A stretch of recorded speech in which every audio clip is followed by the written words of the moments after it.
के मुंडे ने नवाज बाती की बात पूछी देखी आ वो भी सारे परौने जनाब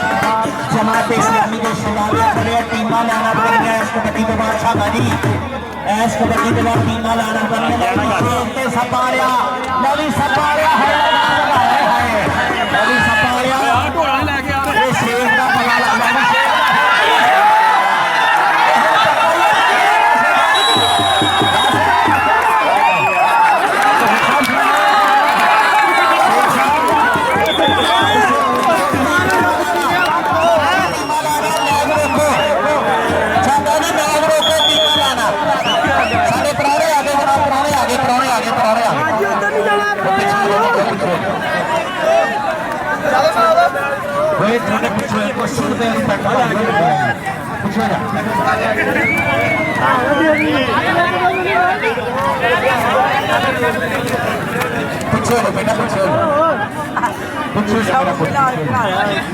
मुकाबले पैसे सिक्कन नहीं होते